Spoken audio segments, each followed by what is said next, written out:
নমস্কার বন্ধুরা, তোমরা দেখছো দ্য আর্ট অফ জয়ন্ত। আমার নতুন এটা চ্যানেল।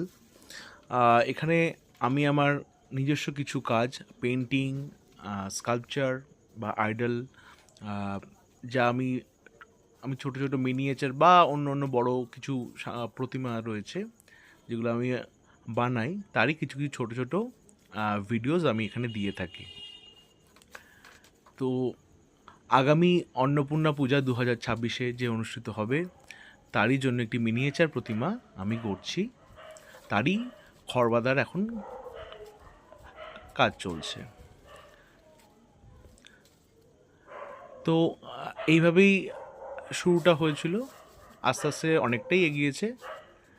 তোমরা ভিডিওটা সম্পূর্ণ দেখতে হবে যে প্রতিমাটা সম্পূর্ণ খড় বাঁধা, বা তোমরা অনেককে মের বাঁধা বলো, তো মের বাঁধাটা কেমন হয়েছে তোমরা জানাতে পারো। যেহেতু মিনিয়েচার প্রতিমা, তো তার জন্য অতিরিক্ত ডিটেলের কোনো প্রয়োজন নেই বলে আমার মনে হয়েছে।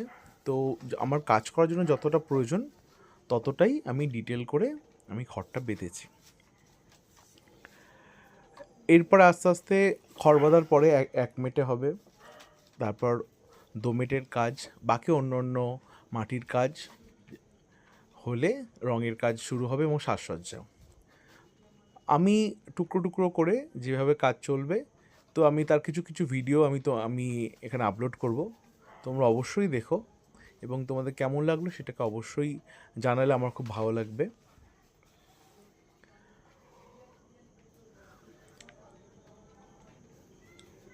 এটিও একটা পরিচিত এক শিল্পী দাদা আর কি। তো তারই বাড়ির একটি প্রতিমা করা হচ্ছে, অন্নপূর্ণা মাকে সাজানো হবে। তো আপাতত খড় বাঁধার কাজটা কমপ্লিট হয়েছে। এর পরের কাজ একমেটেটা করা। খুব তাড়াতাড়ি একমেটের একটা ভিডিও ক্লিপস তোমরা দেখতে হবে। যদিও বা এটা আমার কোনো টিউটোরিয়াল নয়, জাস্ট একটা আপডেট দেওয়া বা কেমন কাজ আমি করছি সেইটাই তোমাদের সাথে জাস্ট শেয়ার করা, কোনো টিউটোরিয়াল নয়। তবে তোমরা দেখলে আমার খুব ভালো লাগবে। তোমরা যদি তোমাদের মন্তব্য দাও আরও ভালো লাগবে। আশা রাখি যে তোমরা আগামী দিনেও তোমরা দেখবে ভিডিওগুলি আমি যেগুলো দেব। ব্যাস, ততক্ষণের জন্য বিদায়।